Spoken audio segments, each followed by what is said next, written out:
नमस्कार दोस्तों, स्वागत है आप सभी का इस वीडियो में। आई होप सभी लोग बहुत अच्छे होंगे। आज है हमारा डे 3 मॉड्यूल 1 का डे 3 यानी कि मॉड्यूल 1 आज कंप्लीट होने जा रहा है। जैसे आपने देखा होगा, अचानक से हम क्लास में पढ़ा रहे होते हैं और देखते हैं कि अचानक से बेल बजती है और बेल बजने के बाद हम क्या बोलते हैं, बच्चों बाकी अब अगली क्लास में पढ़ाएंगे। इसका मतलब क्या है, बच्चे कंफ्यूज्ड रह जाते हैं, चीजें बीच में रुक जाती हैं और अचानक से हम लोग क्लास से बाहर निकल आते हैं और देखते हैं ये क्या है। पूरा प्रोसीजर हमारा टाइम मैनेजमेंट का इशू है। बच्चों को बीच में छोड़ के आना और हम अपने पूरे लेक्चर को फिनिश नहीं कर पाना, ये सभी टाइम मैनेजमेंट के बहुत बड़े इशू होते हैं। इन टाइम मैनेजमेंट के इश्यूज को आज हम रिजॉल्व करेंगे। आज यहां तक आप आए हैं, इसका मतलब यही है कि कहीं ना कहीं हम अपने आप को नर्चर करने के लिए आ रहे हैं या अपने आप को डेवलप करने के लिए आ रहे हैं। तो आज चलिए सीधे हम यहाँ पीपीटी के माध्यम से चीजों को समझेंगे और यहाँ पे टाइम मैनेजमेंट की इश्यूज को हम यहाँ रिजॉल्व करने का काम करेंगे। चलिए सीधे यहाँ पे चलते हैं। यहाँ पे साथ में मैं सेल्फ ग्रोथ को भी डेवलप करने के कुछ टिप्स दिए जाएंगे, उनको भी हमें यहाँ फॉलो करने हैं। चलिए, जैसे कि हमने अभी आपको बताया ही है कि बेल बज जाती है और अचानक आप बोलते हैं बाकी अगली क्लास में बच्चों। इसका मतलब क्या है, बच्चे रह जाते हैं कंफ्यूज और यहाँ पे आपका टाइम मैनेजमेंट का जो इशू होता है ये देखने को मिलता है। इस इशू को रिजॉल्व करना आज हमारी जिम्मेदारी है। किस तरीके से इसको रिजॉल्व करेंगे, चलिए इसको देखते हैं। देखिए, वाई टाइम मैनेजमेंट मैटर्स, मतलब टाइम मैनेजमेंट क्यों मैटर करता है, उससे क्या होता है। अगर हम टाइम मैनेजमेंट में बेहतर हो जाएं तो हमारे साथ क्या विशेष इंप्रूवमेंट होगा, इस पे थोड़ा सा डिस्कशन करते हैं, चीज़ों को समझते हैं और अपने अंदर कुछ सुधार लाने की प्रक्रिया को शुरू करते हैं।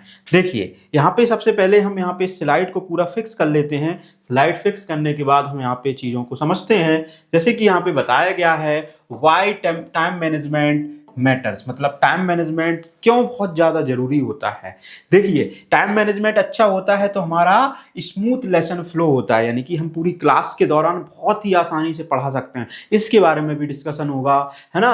हमारे ऊपर लेस स्ट्रेस, यानी कि स्ट्रेस तनाव नहीं होता है, बिल्कुल तनाव से मुक्त रहते हैं। क्लास को अच्छे से फ्लो आउट तरीके से पढ़ा करके निकलते हैं, बच्चों को भी मजा आता है। तो यहाँ तनाव मुक्त होना भी सिखाएंगे कैसे होते हैं।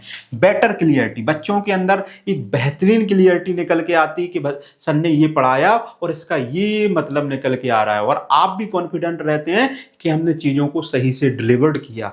तो ये चीज़ें हमें टाइम मैनेजमेंट के माध्यम से ही सीखने को मिलती हैं और यहाँ पे कॉन्फिडेंस हमारा क्या हो जाता है, बूस्ट हो जाता है, एक लिफ्ट ऊपर अपलिफ्ट हो जाता है। ये चीज़ें हमें देखने को मिलती है। टाइम मैनेजमेंट से इन चीज़ों को हम डेवलप करते हैं। इनको कैसे करते हैं इस वीडियो में समझने जा रहे हैं, है ना। जो स्ट्रक्चर्ड क्लास होती है उसमें स्टूडेंट कैसे होती है, फोकस्ड होते हैं। मतलब जो क्लास बिल्कुल बैलेंस्ड है, सभी चीज़ें व्यवस्थित हैं, तो स्टूडेंट बिल्कुल आप पे ही पूरे फोकस करते हैं, ना कि यहाँ वहाँ मूव ऑन करते रहते हैं। तो हमें स्ट्रक्चर्ड क्लास को किस तरीके से डिजाइन करना है, कैसे हमारा लेसन प्लान हो, किस तरीके से टाइम मैनेजमेंट को हमें रिजॉल्व करना है, ये आज यहाँ पे हम सीखेंगे। और जो अनप्लान्ड क्लास होती है उसमें क्या होते हैं, स्टूडेंट डिस्ट्रैक्टेड रहते हैं।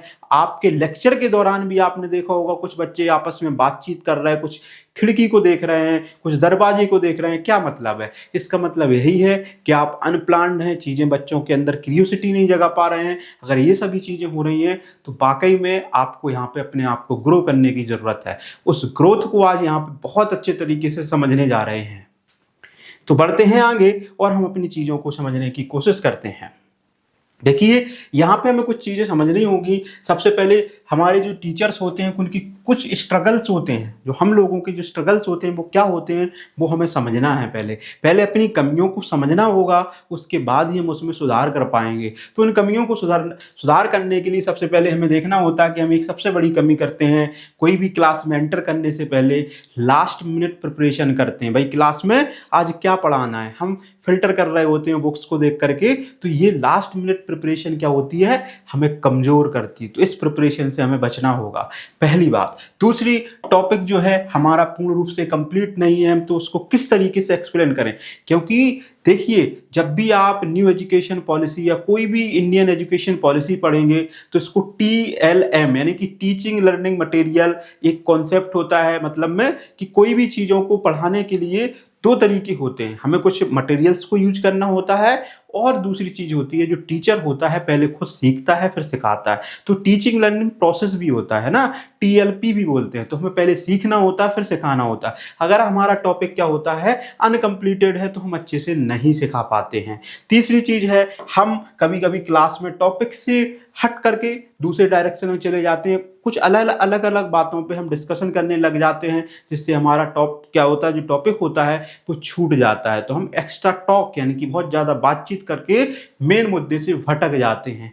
ये चीज़ें होती हैं। साथ में रिकैप मतलब हम रिकैप ही नहीं कराते हैं, पूरा लेसन पढ़ा दिया, लास्ट में जो लेसन से हमें जो सीख मिलनी थी उस रिकैप पे बिल्कुल भी ध्यान नहीं देते हैं। अगर ऐसा आप भी कर रहे हैं तो आपकी क्लास पहले से बहुत ज़्यादा बेकार रहेगी, या कह सकते हो जो आप कर रहे हो वो आपकी क्लास को कमज़ोर वाली श्रेणी में रखी जाएगी। अगर आप रिकैप दे रहे हो इसका मतलब आप क्लास को बेहतर बना रहे हो। अगर ये क्वालिटियों को हम सुधार करते हैं तो क्या होता है, हमारे साथ हमारी ग्रोथ अपने आप होना तय हो जाती है ना। प्रिपरेशन नहीं होता है तो हम लोग प्रेशर में आ जाते हैं, है ना। प्रिपरेशन होती है तो प्रेशर हमारा डाउन रहता है, और प्रिपरेशन नहीं होती है तो हमारे मेंटल लेवल पे प्रेशर क्रिएट हो जाता है। तो इन प्रेशर से किस तरीके से निजात मिलेगा, है ना, ये अभी चीजों को हम क्या है समझ पा रहे हैं कि हमारी गलतियां क्या है, अब हमें करना क्या है। दोनों चीजें समझनी है, करना क्या है और गलतियां क्या है। देखिए जैसे कि यहाँ पे बताया गया है कि बिफोर एंटरिंग क्लास में जाने से पहले हमें क्या करना है। जब भी हम क्लास में जाएं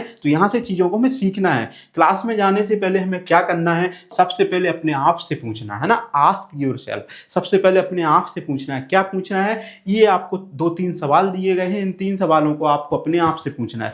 नंबर 1 सवाल है टुडेज ऑब्जेक्टिव, मतलब आज का हमारा उद्देश्य क्या है, क्लास में हम क्यों जा रहे हैं। क्लास में मैथ सिखाने जा रहे हैं, बच्चों को पर्टिकुलर कुछ मोरल वैल्यूज सिखाने जा रहे हैं। आपको अपना उद्देश्य तय करना होगा कि भाई हम साइंस में फोटोसिंथेसिस सिखाने जा रहे हैं, यानी कि फोटोसिंथेसिस क्या होता है, तो उस ऑब्जेक्टिव को हमें तय करना होगा। ठीक है, उसके बाद हमें मेन एग्जाम्पल रेडी करने होंगे कि भाई इस फोटोसिंथेसिस को हमें रियल लाइफ एग्जाम्पल से जोड़ने हैं कि आसपास की दुनिया से जोड़ने हो, तो उसके लिए क्या उदाहरण दें। जैसे फोटोसिंथेसिस क्या होता है, भाई सूरज की रोशनी से कोई भी पेड़ अपना भोजन बनाता है, तो कैसे बनाता है, चलो भाई बच्चों आज तुम्हें हम दिखाते हैं सीधी धूप में ले जा करके। तो आपको एग्जाम्पल तय करने होंगे। ये एग्जाम्पल तय करने से क्या होता है, क्लास इंटरेक्टिव होती है। दूसरी चीज, और आगे हमें रिकैप कैसे करूंगा, मतलब पूरी चीजों को समझाने के बाद शुरू से एंड तक पूरी चीजों को हमने समझा दिया, लास्ट में समराइज करते हैं कि बच्चों आज हमने ये चीजें सीखी,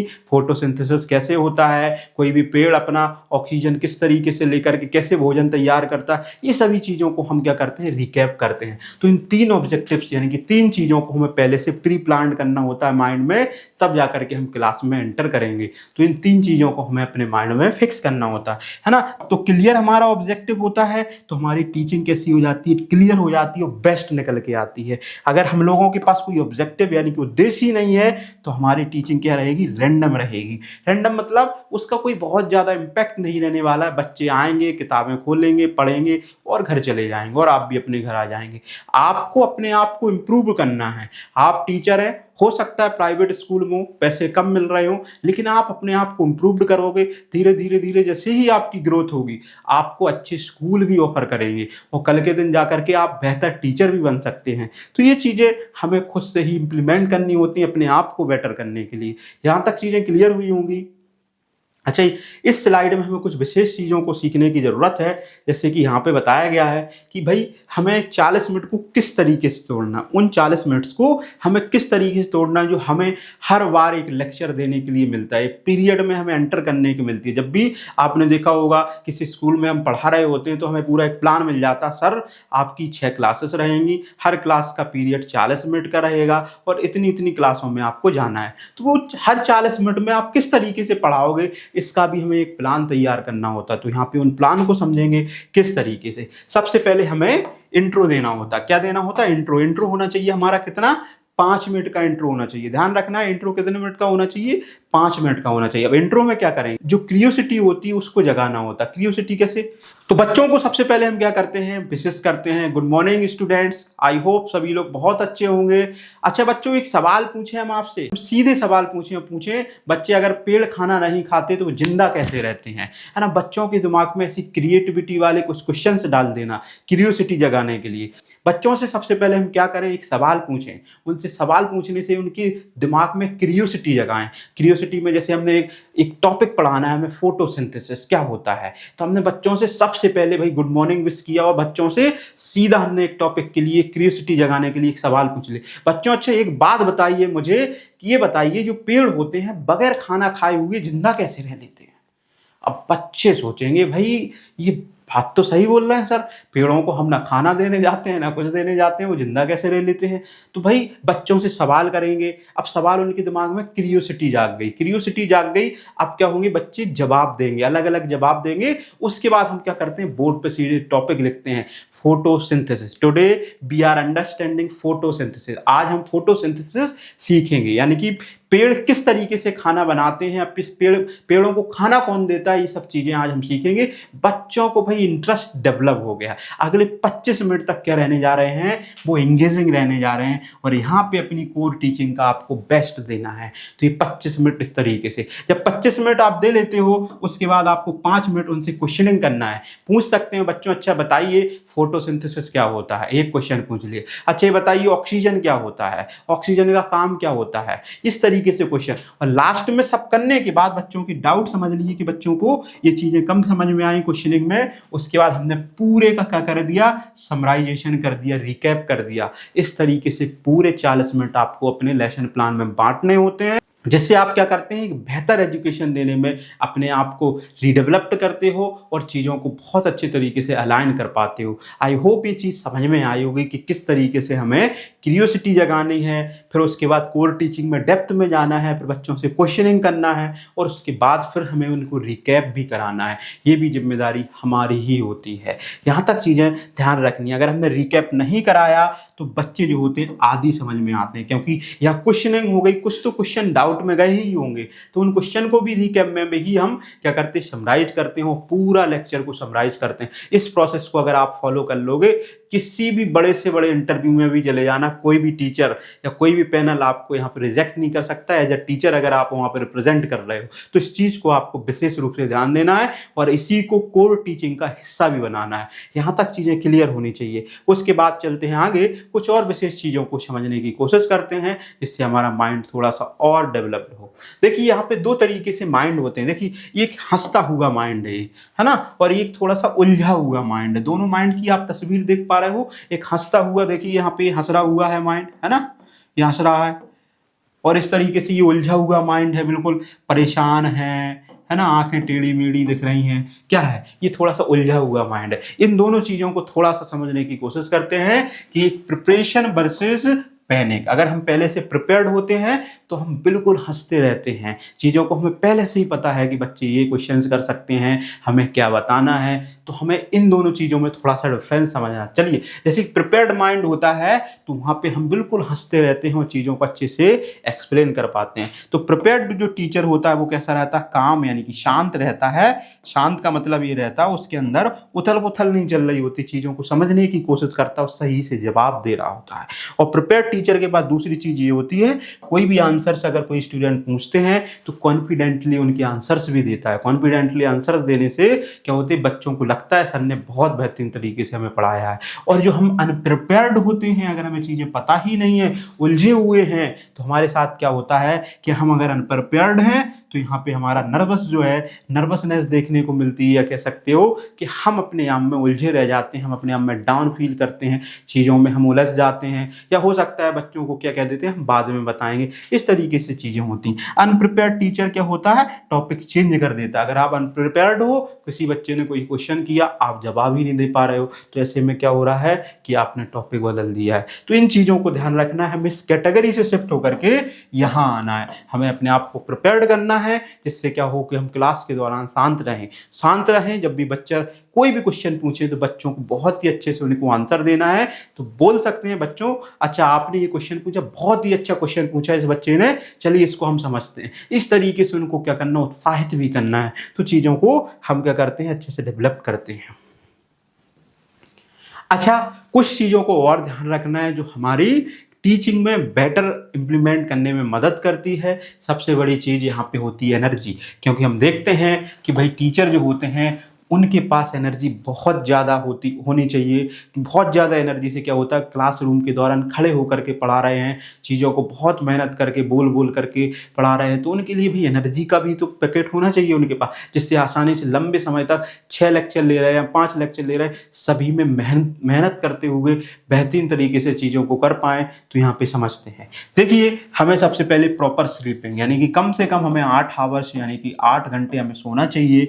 दूसरी चीज़ है यहाँ पे तुम्हें छोटा छोटा ब्रेक, 5 से 10 मिनट के बीच का ब्रेक लें, जिससे माइंड क्या हो, शांत हो, है ना। उसके बाद क्या होता है, पर्सनल लर्निंग टाइम, अपने लिए भी कुछ विशेष चीज़ों को सीखते रहने के लिए समय निकालें। कुछ लोग मोटिवेशनल बुक्स पढ़ते हैं, कुछ लोग डेवलपमेंट बुक्स पढ़ते हैं, कुछ लोग भाई नॉवेल्स पढ़ते, कुछ भी हो, लेकिन भाई अपने लिए समय निकालें, जिससे माइंड को हम सही दिशा देने में थोड़े से मददगार हों। और इसके अलावा हमें हेल्दी रूटीन अपनाना है। हेल्दी रूटीन में मतलब हो सकता है बॉयज़ हैं तो जिम जैसी चीज़ों को यूज कर सकते हैं, गर्ल्स हैं तो वो भी जा सकती हैं, नहीं तो कम से कम वॉकिंग हो सकती है, एक्सरसाइज हो सकती है, स्ट्रेचिंग हो सकती है। इससे क्या होता है कि हम अपने आप को फिट रख पाते हैं। जब फिट रख पाते हैं तो हमारे बॉडी मूवमेंट भी अच्छे रहते हैं और हम बीमार भी नहीं पड़ते हो। बच्चों को चीज़ों को सही तरीके से डिलीवर करने में अपनी पूरी ऊर्जा यानी कि एनर्जी लगा देते हैं। तो हमें इस रेड लेवल को यहाँ तक रखना है, ध्यान रखना है, यहाँ तक रखना है, हमारी बैटरी कैसी रहे, फुल रहे, फुल चार्ज रहे। तो इस चीज को ध्यान रखना है, जिससे हमारी क्लास कैसी रहती है, हाई रहती है। तो लो एनर्जी जो होती है, इससे क्या टीचर क्या होता है, पूरा क्लासरूम को लो कर देता है। तो हमें हाई एनर्जी बना के भी रखना है। यहां तक चीजें क्लियर होनी चाहिए, है ना। उसके बाद बढ़ते हैं आगे। तो इस पूरे मुद्दे को समझने की कोशिश करते हैं। क्या है कि हमें हर हफ्ते अपने आप को चेक करना है। चेक करने के साथ साथ हमें अपने आप से पूछना है, क्या पूछना है, नंबर 1, व्हाट इम्प्रूव्ड, मतलब क्या सीखा हमने, क्या क्या सीखा या क्या क्या हमने इम्प्रूव किया। मान लीजिए आप बहुत अच्छा बोलना सीख गए हो, आप बोलना सीख गए हो बहुत अच्छा, बच्चों को एक्सप्लेन करना सीख गए हो, या हो सकता है क्लासरूम में रिकैप कराना सीख गए हो, आप नई चीज़ आपने इम्प्रूवमेंट कर ली है ना। बहुत मिस्टेक रिपीटेड, क्या ऐसी गलतियां हैं जो हम बार बार कर रहे हैं। हो सकता है कि आप इंट्रो को बहुत लंबा खींच रहे हैं, आप इंट्रो को लंबा खींच रहे हैं, जिससे क्या हो रहा है, आपका जो बीच का टाइम होता है 25 मिनट पढ़ाने का, वो 15 मिनट ही बच पा रहा है। तो इस चीज़ को हमें क्या सुधारना है, जो गलतियां बार बार कर रहे हैं ना। और व्हाट न्यू स्किल लर्न, भाई हमें वॉइस की मॉड्यूलेशन सीखनी है। वॉइस मॉड्यूलेशन मतलब उतार चढ़ाव, वॉइस हमें कब तेज रखनी है, कब धीमी रखनी है, इसको सीखना है। या हो सकता है आप कि भाई स्मार्ट बोर्ड का यूज करना सीखना चाहते हैं। तो ये सभी चीज़ों को क्या कर सकते हो आप, वीकली एनालिसिस करें, क्या हमने बेहतर किया, पहला क्या हमारी गलतियां बार बार हो रही हैं, उसको हमें सुधारना। और तीसरे नंबर पर होता है अपने आप को डेवलप करने के लिए क्या नई स्किल हमें सीखनी है। अगर हम इस तरीके से अपनी ग्रोथ को इंटेंशनली बढ़ाते रहेंगे, धीरे धीरे धीरे हम अपने बेहतर व्यक्ति को बनाने के लिए हम मेहनत करते रहेंगे, तो हम एक दिन जरूर बेहतर हो जाते हैं। तो इन चीज़ों को हमें सीखना होता है। तीसरी चीज यहाँ पे छोटी सी एक विशेष बात है, इस पे हमें ध्यान देना है। जैसे कि यहाँ पे बताया गया है बर्नआउट रियलिटी। बर्नआउट रियलिटी में क्या मतलब, यहाँ पे एक हम एनालिसिस करके देखते हैं क्या है, इसको समझते हैं। जैसे कि यहाँ पे बताया गया है ओवरवर्क, बहुत ज़्यादा बर्डन है, यानी कि हैवी वर्क कर रहे हैं हम, हमारे पास कोई भी प्लानिंग नहीं है काम करने में, हम रेस्ट भी नहीं ले रहे हैं, है ना, और अपने आप को अपग्रेड नहीं कर रहे हैं। मतलब क्या है, इसका मतलब ये है कि आप खाली गिलास से पानी दे रहे हो। भाई काम तो बहुत ज़्यादा है, आपके पास एम नहीं है, क्लास में पढ़ाने जा रहे हो, आपके पास लेसन प्लान भी नहीं है, सभी चीज़ें आप बिल्कुल अनप्लान्ड तरीके से कर रहे हैं। तो आप क्या हो, एक खाली गिलास हो। अगर आप खाली गिलास हो, उस खाली गिलास से बच्चों को पानी दे रहे हो, तो क्या पानी उन तक पहुंच जाएगा? नहीं पहुंच पाएगा। इसका मतलब है पहले हमें अपने आप को डेवलप करने के लिए हमें प्लान्ड रहना है, हमें मोटिवेटेड रहना है, हमें हेल्पफुल रहना है, और साथ में हमें पूरे लेसन प्लान को तैयार करके अच्छे तरीके से रिप्रेजेंट करना है। इसलिए जिससे क्या हो, अच्छे से हम सामने वाले को चीज़ें रिप्रेजेंट करा सकें। यहाँ तक चीज़ें क्लियर होनी चाहिए। इसके बाद बढ़ते हैं आगे। जैसे कि यहाँ पे 30 दिन का अगर हम प्लान बनाएं तो 30 दिन में हम किस तरीके से अपने आप को इम्प्रूवमेंट करते हैं उसको थोड़ा सा समझने की कोशिश करते हैं। सबसे पहले हमें डेली लेसन प्लानिंग करनी होगी। अगर हम रोज़ लेसन प्लानिंग करेंगे तो क्या होगा, हम धीरे धीरे अपने आप को इम्प्रूव करेंगे। जब भी हमें पता होता है कि कल हमें स्कूल जाना है तो हम सुबह 2 घंटे पहले उठ करके उस पूरे 6 जो लेक्चर्स हमें लेने हैं उन 6 लेक्चर्स का हम पहले से लेसन प्लान तैयार करेंगे। इस पर्टिकुलर क्लास में ये चीज़ टॉपिक पढ़ानी है, ये हमारी क्यूरियोसिटी के लिए क्वेश्चनिंग रहेगा और इस तरीके से हमें टॉपिक पढ़ाना है ना। तो हमें ये पूरा 30 दिन तक करना है लगातार। क्लियर क्लास ऑब्जेक्टिव, हमें उद्देश्य भी पता करके रखना है कि भाई क्लास का ऑब्जेक्टिव जो होता है, एम क्या होता है, उस क्लास को कहाँ से कहाँ ले जाना है वो हमारा बिल्कुल क्लियर होना चाहिए। हर दिन की क्लास में क्लियर होना चाहिए, है ना। 5 minute recap rule, recap rule को इसलिए नहीं भूलना है, इसमें बच्चे जो क्वेश्चनिंग करते हैं पहले तो उनका जवाब देना, साथ में आप पूरे मॉड्यूल जो आपने पढ़ाया है उसको आप रिवाइज करा पाते हो। तो इस रूल को हमें बिल्कुल लागू करना है लगातार 30 दिनों तक, और रोज़ हमें एक नई हैबिट को सीखने में कोशिश करना है, जिससे क्या हो कि हम अपने आप को ग्रो कर पाएँ। जैसे ही धीरे धीरे हम अपने आप को ग्रो कर पाएंगे हमारे अंदर बड़े चेंजेस देखने को मिल जाएंगे। तो ये चीज़ होती है, ऐसे अगर हम स्टेप्स को लेते हैं तो हमारी ग्रोथ तय हो जाती है। यहाँ तक चीज़ें क्लियर होनी चाहिए। बढ़ते हैं आगे। देखिए यहाँ पे हमने एक छोटी सी यहाँ आप लोगों के लिए स्लाइड तैयार की है, इसको आप स्क्रीनशॉट लेकर के चीज़ों को लिख सकते हो। आज हमें अपने आप से कमिटमेंट करना है, अपने आप से वादा करना है कि हमें कुछ चीज़ों को सीखना है। 1 हैबिट टू स्टॉप, एक आदत हमें जो है बंद करनी है। भाई क्लास में हम इंट्रो लंबा खींच देते हैं, है ना, इंट्रो लंबा खींच देते हैं, जिससे क्या होता है क्लास का जो बीच का टाइम होता है 25 मिनट का वो 15 मिनट में बढ़ जाता है। एक आदत हमें कम करनी है, इस तरीके से भी कर सकते हो। 1 हैबिट टू स्टार्ट, हमें रिकैप वाला कॉन्सेप्ट शुरू करना है ना, रिकैप जो 5 मिनट का है वो शुरू करना है ना। 1 स्किल टू डेवलप, एक स्किल है जिसको हमें डेवलप करना है। आप कह सकते हो कि भाई हमें बोर्ड पे लिखना सीखना है, बोर्ड पे किस तरीके से लिखा जाता है, बोर्ड राइटिंग स्किल कह सकते हो, है ना। बोर्ड की जो स्किल होती है कि हमें लिखने का भी एक तरीका होता है कि भाई इस तरीके से लिखा जाता है, ऐसा नहीं होता बिल्कुल सामने से ऐसा लिखा जाता है। तो ये चीज़ें हमें क्या सीखना है, क्या रोकना है, ये सभी चीज़ों को हम सीख सकते हैं। तो इससे क्या होता है अपने आप को हम इम्प्रूव कर सकते हैं। यहाँ तक चीज़ें क्लियर हो गई होगी। जैसे कि आप देख रहे हो ये हम लास्ट स्लाइड पे पहुंच चुके हैं। यहाँ पे मॉड्यूल 1 जो है हमारा कंप्लीट हो चुका है, यानी कि 3 क्लासेस हमने ले ली हैं। इन 3 क्लासेस में हमने क्या क्या सीखा, मॉडर्न टीचर्स जो होते हैं उनके क्या क्या विशेष चीज़ें होती हैं। एक सेकेंड। तो यहाँ पे हमने सीखा कि मॉडर्न टीचर्स जो होते हैं उनके रोल क्या होते हैं। मॉडर्न टीचर एक एजुकेटर होते हैं, जो मोटिवेटर भी होते हैं, गाइड भी होते हैं, और हम लोगों को दिशा देने वाले एक व्यक्ति भी होते हैं, जो सब्जेक्ट टीचर्स के अलावा बहुत कुछ होते हैं। ये चीज़ हमने सीखा था। और कॉन्फिडेंस किस तरीके से डेवलप करना है ना, प्रेजेंस को बनाए रखना है। इन चीज़ों को सीखने के लिए हमने बताया सही फॉर्मल ड्रेसिंग, हमारा सही तरीके से ग्रूमिंग, बातचीत करने में हमारा जो आवाज़ का उतार चढ़ाव है वो मॉड्यूल सही रहना चाहिए, ये चीज़ें सीखी थी।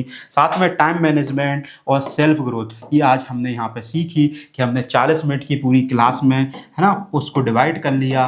कैसे 5 मिनट में इंट्रो और उसके बाद 25 मिनट में हमने यहाँ पे क्या सीखा कि क्लास का मेन जो हुक होता है उसको, और उसके बाद 5 मिनट में हमने बोला रिकैप, ठीक है, या क्वेश्चनिंग। 5 मिनट में क्वेश्चनिंग हो गया और 5 मिनट में हमने यहाँ पे रिकैप कर दिया। तो ये हमने यहाँ पे चीज़ों को समझा। ये हमारी स्किल का, ये कह सकते हो पूरा मॉड्यूल जो 1 है उसको हमने कंप्लीट कर दिया है। ऐसे टोटल 6 मॉड्यूल होने जा रहे हैं। तो आप यहाँ तक अगर आ गए हैं तो अगले मॉड्यूल्स तक बने रहें। मिलते हैं अगले वीडियो में। बहुत बहुत धन्यवाद।